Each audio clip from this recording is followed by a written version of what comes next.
जय श्री कृष्ण दोस्तों, राधे राधे। ऋतु भक्ति चैनल में आप सबका स्वागत है।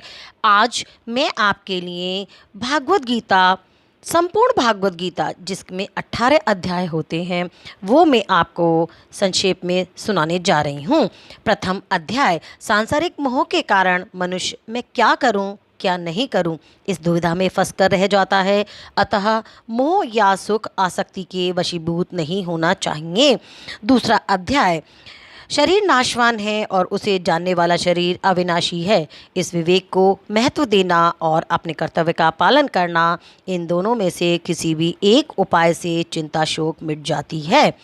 तृतीय अध्याय, निष्काम भाव पूर्वक केवल दूसरों के लिए अपने कर्तव्य का तत्परता से पालन करने मात्र से कल्याण हो जाता है।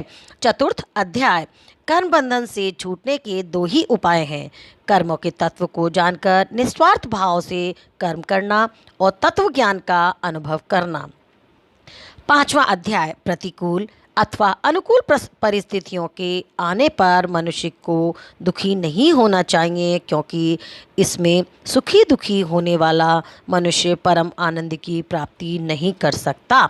छठा अध्याय, किसी भी साधन से अंतकरण में समता आनी चाहिए। समता आए बगैर मनुष्य सर्वदा निर्विकार नहीं हो सकता।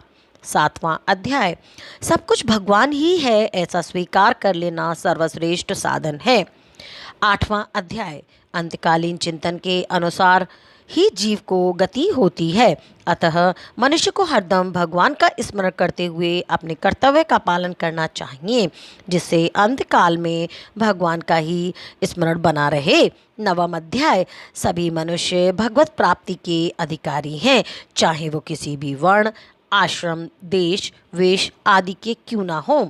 10वां अध्याय, संसार में जहाँ भी विलक्षणता, विशेषता, सुंदरता आदि दिखे, उसको भगवान का ही मानकर भगवान का ही चिंतन करना चाहिए। 11वां अध्याय, इस जगत को भगवान का ही स्वरूप मानकर प्रत्येक मनुष्य भगवान के विराट रूप के दर्शन कर सकता है।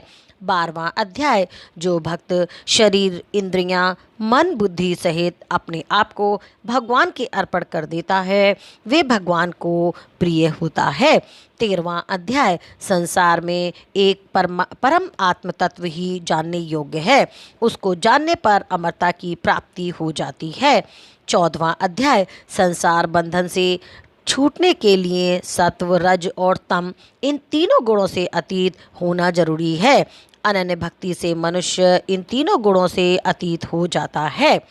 15वां अध्याय, इस संसार का मूल आधार और अत्यंत श्रेष्ठ परम पुरुष एक परम आत्मा ही है, ऐसा मानकर अनन्य भाव से उनका भजन करना चाहिए। 16वां अध्याय, दुर्गुण दुराचारों से ही मनुष्य 84 लाख योनियों एवं नरकों में जाता है और दुख पाता है। अतः जन्म मरण के चक्र के टूटने के लिए दुर्गुण दुराचारों का त्याग करना आवश्यक है। 17वां अध्याय, मनुष्य श्रद्धापूर्वक जो भी शुभ कार्य करे उसको भगवान का स्मरण करके उनके नाम का उच्चारण करके ही आरंभ करना चाहिए।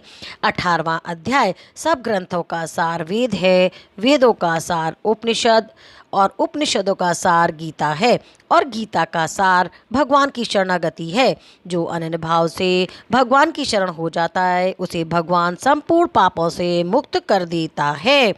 श्री हरि, हे नाथ, हे मेरे नाथ, मैं आपकी शरण में हूँ, आप कृपा करें, मैं आपको कभी भूलूँ नहीं, यही मेरी आपसे प्रार्थना है, विनती है। जय श्री कृष्णा, राधे राधे दोस्तों।